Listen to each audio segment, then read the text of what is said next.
Good morning. This is Darrell Gunter, your host for Leadership on WSOU 89.5 FM and streaming on the net at WSOU.net. Well, we're so pleased to have back this week with us the very extraordinary Mr. Eugene Pete Wolfe, who is the author of 100 Facts About Boris Johnson. Last week, we were just able to scratch the surface. So we're going to dive a little deeper in this week. Pete, welcome back to the program. Thank you very much for having me. Last week, as you pointed out afterwards, you indicated, Darrell, we really didn't talk about the parallels between Boris Johnson and Donald Trump, considering the recent news about the FBI, I guess, raiding Mar-a-Lago. This is very interesting. But let's talk about the parallels from your perspective. Okay, so Nick Clegg, who was the Deputy Prime Minister of Britain, once called Boris Johnson Donald Trump with a thesaurus, because there are a lot of parallels. There are also some important differences. One of my favorite Boris stories is right after he first was elected, the election night, he's sitting around waiting for the count, and the photographers are there because he's kind of a celebrity. They take a picture of him with a huge yawn. He's, you're supposed to be excited, not bored. Okay, so they're sort of ribbing him, and he says something like, when I yawn, I really show my epiglottis. Okay, for those of you who did not go to medical school, right, that's a little flap in the back of your throat that closes your windpipe when you swallow. It's not a word that you use in casual conversation. In fact, it's not a word that you hear politicians use ever. And I'm just guessing, it is not a word you would hear Donald Trump use in a million years, right? He likes little words, right? So that's a huge difference. Boris Johnson was a classics major at Oxford. He speaks Latin, he speaks Greek, he speaks Italian, he speaks lots of languages. He quotes Latin poetry, Greek poetry. He does all these things that most politicians don't do, right? So here's a guy who who's clearly different, right? And he's at the other extreme from Trump, who tries to look, to be down with everybody, small words. Boris Johnson is not mean. He doesn't say nasty things about people. Trump is quite mean, right? So they're in some ways they're sort of polar opposites, but there are a lot of similarities. For one thing, their attitude toward women or marriage or whatever is quite similar. Both have been married 3 times. Both had the I guess gall. They invited their mistress on a family vacation. Trump went skiing with his family, but also had his mistress come to the same resort. Boris got his wife to allow his girlfriend, who she probably didn't know, or maybe just suspected was his girlfriend, to come on a family vacation. An interesting attitude. So that's one thing. The other thing is they're not politicians. They revel in not being politicians. Boris Johnson became a celebrity by being different, by being eccentric, by being,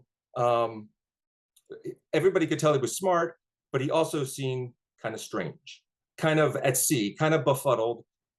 And he actually became a television star by being humiliated on TV, basically.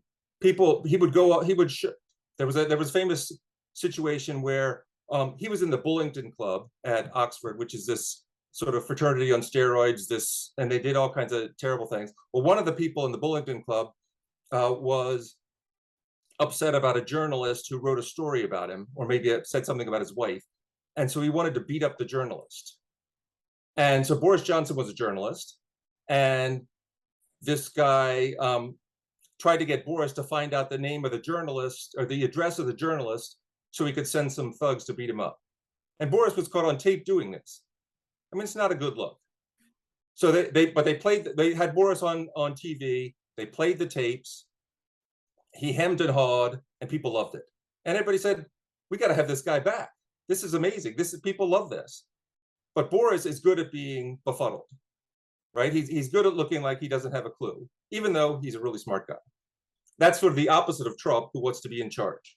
But Trump, right? I'm in charge, and Trump, okay, is he a good businessman? Well, he started out with a huge fortune that his dad gave him. He's been bankrupt a number of times. Is he a good businessman? I don't think so. Is he good at playing a businessman? Yeah, he's very good at playing a businessman. So, right, so Boris is good at playing like a clueless aristocrat, and Trump is good at playing a businessman who's really successful, even though he really isn't. So they both have have really been really good at cultivating an image, and it was an image that was not sort of an obvious thing to be a politician, right? There wasn't an obvious thing. So they both took that image, became very popular, and then got into politics. Okay, so that's, and then once in, you could ask the question: did any of them really, either of them really care about being the leader of their country? Right? Getting there, it's an ego trip. It's right. It's fun. Do they have anything they really want to do when they get there? Probably not. Right. So both of them get there. They both are in power for a while and don't do a huge amount. And so they both say lots of things that ain't so. Boris usually more eloquently than Trump. And Boris, just the way he talks generally, he'll say something and you think he said one thing, and then if you look at it carefully, maybe he didn't actually say that. But it turns out it's usually not exactly the way it is. So anyway, they're both of them. They don't really have like a moral compass. They don't have fixed beliefs or fixed ideas of exactly what they want to do. They wanted to become, famous. They did become famous, and so they're quite different in some ways, but they're doing pretty much the same thing. And you mentioned the Trump thing. They both have some trouble with the law, and I would say the maybe the final thing, and maybe it's not even the final thing, but Trump lost the election. He's not going to admit it. Boris Johnson has said he's going to resign. They're picking a new conservative leader as we speak. But neither of them are going to go away, right? So Trump, he might run. He certainly, even if he doesn't run, he's still got a huge amount of support in the Republican Party, which means he's off stage pulling strings. Boris Johnson, yes, he's had to resign, but he's still the most popular politician in Britain. So the conservative. Sorry. How do they measure popularity in Britain? I'm curious. Well, that is a good question. I mean, polls. My understanding is, he still polls really well. I mean, not as well as he did, but the people that are trying to succeed him are not very popular, right? There are two politicians. One is the former Chancellor of the Exchequer, who. I mean, he's a smart guy, but not a huge amount of charisma. Or the other is the foreign secretary. She's trying to be Thatcher, but again, she's not Thatcher. So the head of the Labour Party is a former prosecutor, another smart guy, but again, he's good in a courtroom. He's not really that great in public. But Boris is the only politician who, right, can really get a Trump-like response from lots of people, right? And both of them are, even if they're out, they're not out. When we look at the similarities and then the dissimilarities between Boris and former President Trump. The one thing that you see here, like you said, on one hand, Boris, he doesn't mind being embarrassed because I guess when he was the mayor of London coming in with the Olympics, right? with I guess he came through with a parachute or something like that, where It was a zip line. it was It a got zip stopped. line. Yeah. Yeah, that ranks up there with former President Bush in the aviator Yeah. outfit for that. Is it that Boris just yearns to be at the center of attention? I think he does. And well, that's not different from Trump, right? Um, Right. but I think Boris, from a young age, has cultivated this personality of, I'm fun. Yeah, I don't necessarily have any beliefs, but I'm really good at figuring out how to get people engaged, get people to listen to me. Um, he he wrote stories. The British call him a lad. Like, he's a guy who sort of does naughty stuff. When he was writing for the Spectator newspaper magazine, he had a column on sports cars, like really expensive sports cars, and he became sort of the story behind the story, in that he had these cars, he'd take them out and he'd write these stories. Usually the stories were about sort of the cars as masculine, ravishing women sort of things. It was all very sexualized. And so that was the story. But behind the story, there were all these antics with Boris and the cars. Boris would get the cars, he would borrow the cars, and so he could write about them, and then he would just sort of park them someplace. They would get towed. He parked one time he parked illegally in front of the Metropolitan Police Department headquarters, and it got towed. The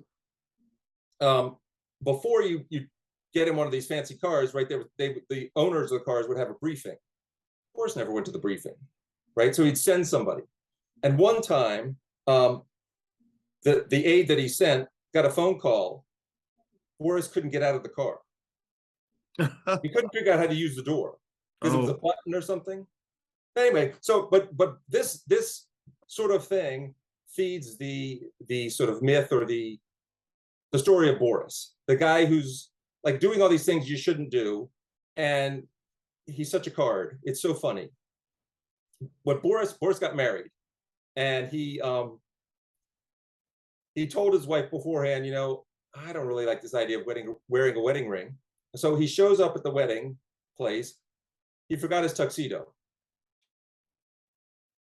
Okay, somebody lets him borrow a tuxedo. Gets married. Within an hour, he loses his wedding ring. Loses, right? So, okay, kind of weird. The guy that lent him the tuxedo, a couple months later, is, I guess, using the tuxedo again or something. And in the pocket, he finds the marriage license of one Boris Johnson. Right? So here's a guy who goes around sort of clueless, and these stories come out, and people love it. Here's a guy who is just a card, and it's not always a good thing.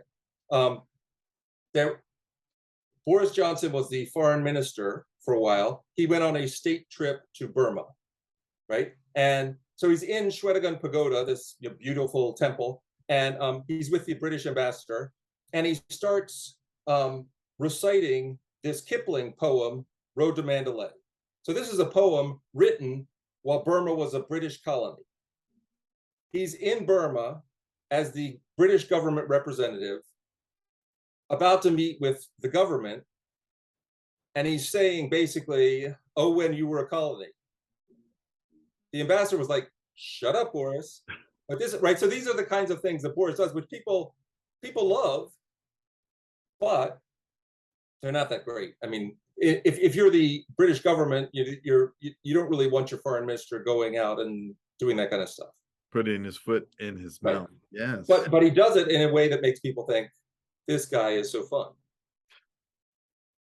He wants to be fun.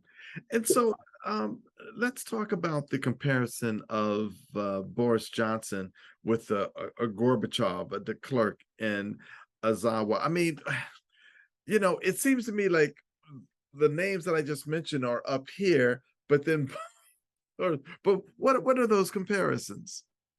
So Gorbachev, de Klerk, and Ozawa And, were and all and actually, as it relates to the tactics for political reform. yeah.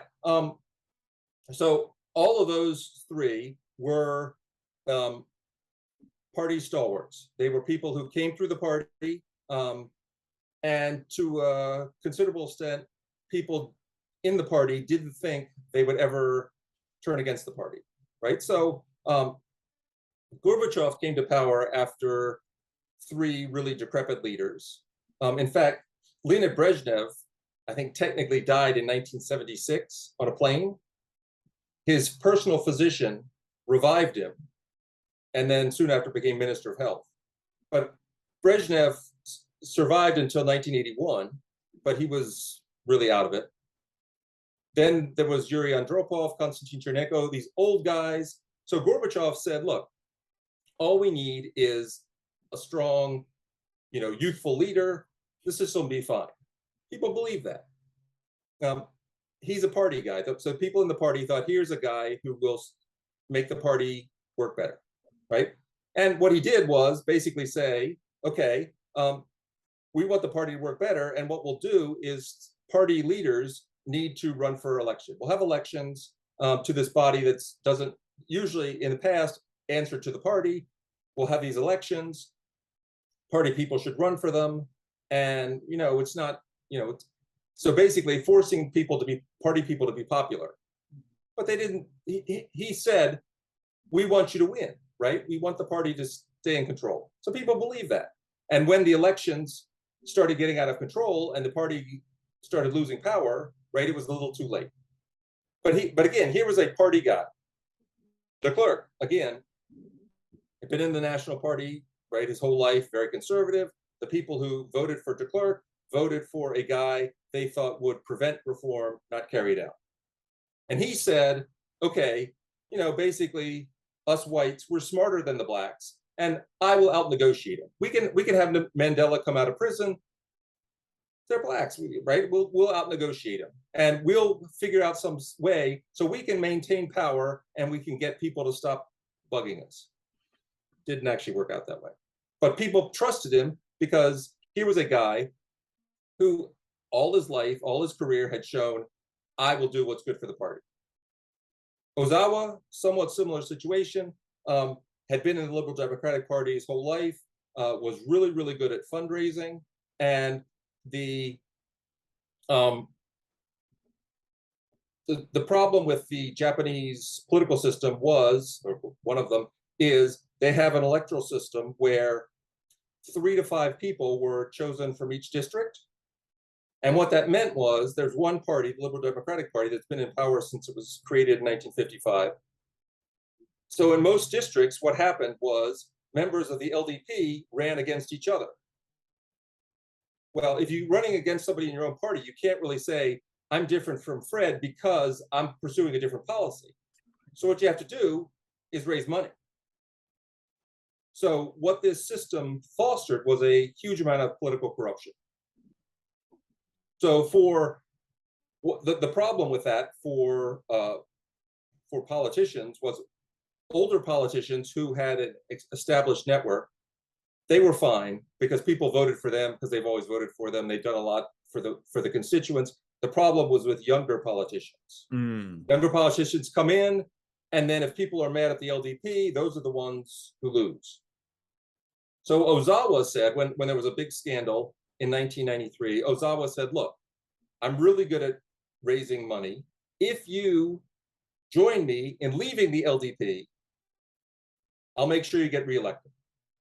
And once we get out of the LDP, we can force a change in the election system, which will get rid of this corruption. And then we'll have a better system. Everybody will love it. Okay, so that's what he did. Mhm. People got out of they changed the election system. Um, in the long term, everybody sort of migrated back to the LDP, but that's not the story. But so all these guys had huge amount um,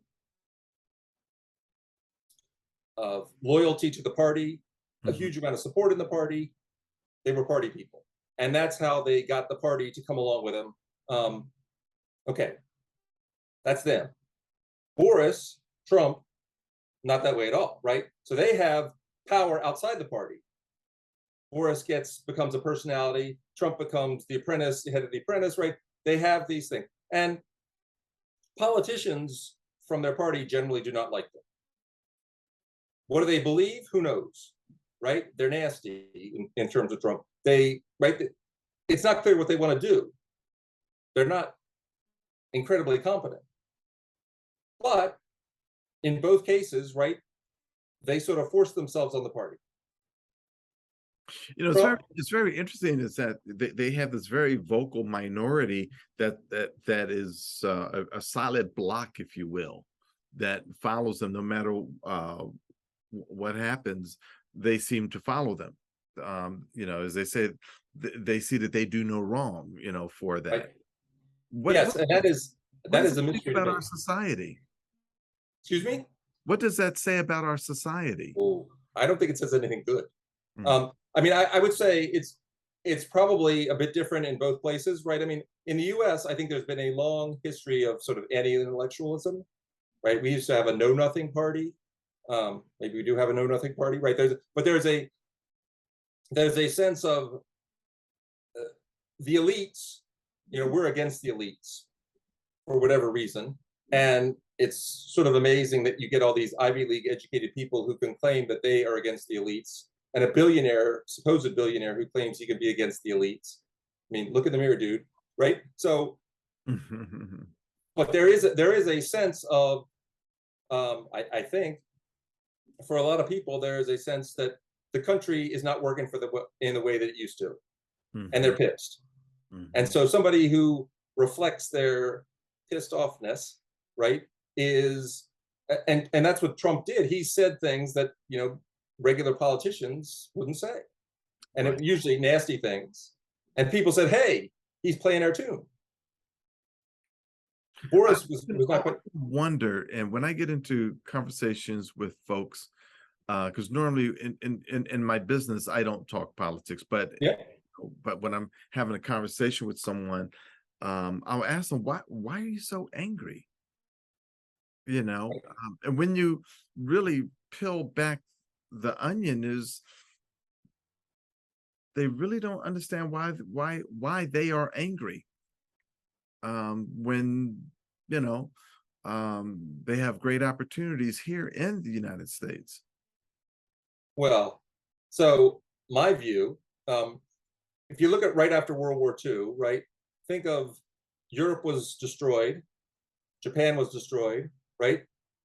The only place with it wasn't destroyed was the US. Well, not the only place, but I mean, right? So in the 20, 30 years after World War II, this was fantastic. You could go out of high school, get a good factory job, have a, you know, nice life, own a house, car, a boat, vacation house, take nice right? It was a good situation, right? Now the middle class is much, it's in battle, right? Mhm. Factory jobs don't really exist, you know, they're not nearly as many of them. Service jobs don't pay as much. Lots of jobs require college education, even if they don't really. So there are lots of people who feel like, you know, the American dream is not really in reach. And it's you can I mean, the reasons for that are, right, the global economy has changed. China and India, which, you know, 30 or 40 years ago had a stupid economic policy, communism, or at least lots of rules and regulations. Now they're saying, hey, we're going to try to actually do things a non-stupid way, right? So there are all these, the world has changed, the economy has changed, and it's not really clear what you can do about that. But what populists do, what somebody like Trump does, is says, well, we can blame people. the reason things are bad for you is because all these people are coming from across the border, or because we're giving women rights, or because we're having affirmative action, or right, all these, blame all these people. Right. And Right. that's because we don't really have a solution. But hey, nasty, right? I mean, people are pissed. And so saying, right, Hitler, right, blame the Jews. Yeah. Instead of instead of solving the problem, at least you just make people think, yes, well, it's that their fault. Yep. So that's what he does. For our last few minutes, I did want to touch upon, and I'm going to have you back because you give so much great detail. Let's talk about what your current research is on in regards to the legislative violence in the Europe, US, and Japan. What do you think is the crux of this legislative violence? First of all, define legislative violence for our audience, and then let's talk about that. Yeah, I'm interested in fights in parliament, in legislatures. We've had them in the U.S. We don't have as many of them as we used to, but they seem to be a central feature of any legislature, right? People get annoyed, people get upset, but nobody really has looked at why this happens, or whether it matters. So I found just some interesting examples. So in Mexico, right after the Mexican Revolution, so in the 1920s and 30s, there were at least 6 or 7 shootouts in the Mexican legislature. Shootouts. Wow. People died, right? In Yugoslavia, right after World War I, there was growing tension between different ethnic groups, and a Serbian politician took a gun out in parliament and shot 4 Croatian deputies. Wow. So sometimes it gets really bad, and nobody's really looked at this, and I think it's fascinating. Japan, which is where I know a little bit about, there have been cases where the government has called 500 policemen to come to the Diet to restore order. That's pretty interesting. So my question, or my research, is about why does this happen? I think there are a variety of reasons, but one of the things that I'm arguing is that violence is sometimes the continuation of politics by other means. So it's sometimes in the US, the interesting thing in the US, it's almost always personal. Somebody calls somebody else a liar, generally, and they try to fight. Almost always, that's the only thing.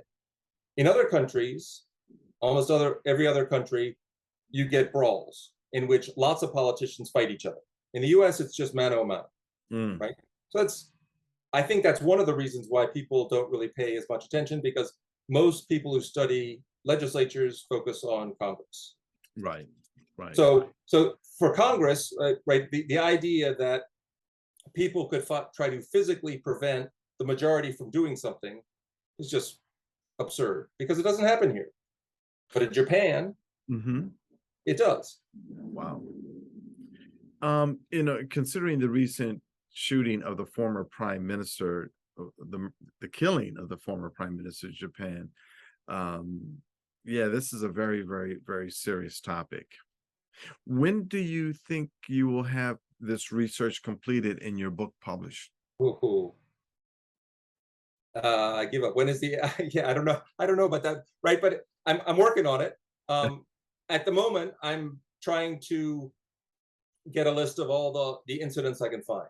I've got probably over 1,000 incidents everywhere. I've got 100 incidents in Japan. I've got 50 or so in the US. Italy has over 100. France has over 200. So I've been collecting stuff. Wow. And yeah, I got to figure out what it all means. So it's taking a while. Well, Pete, believe it or not, we are out of time, but I want to thank you for coming on the program, and we got to have you back. And ladies and gentlemen, we are here with Mr. Eugene Pete Wolfe, who is the author of Boris Johnson in 100 Facts. And we're looking forward to his next book, which is going to talk about legislative violence around the world and politics. Pete, thank you for coming on the program. Thank you so much for having me. All right. Ladies and gentlemen, that wraps it up for this week on Leadership with Darrell W. Gunter on Seton Hall University's WSOU 89.5 FM. Have a great weekend, but remember, leadership begins with you.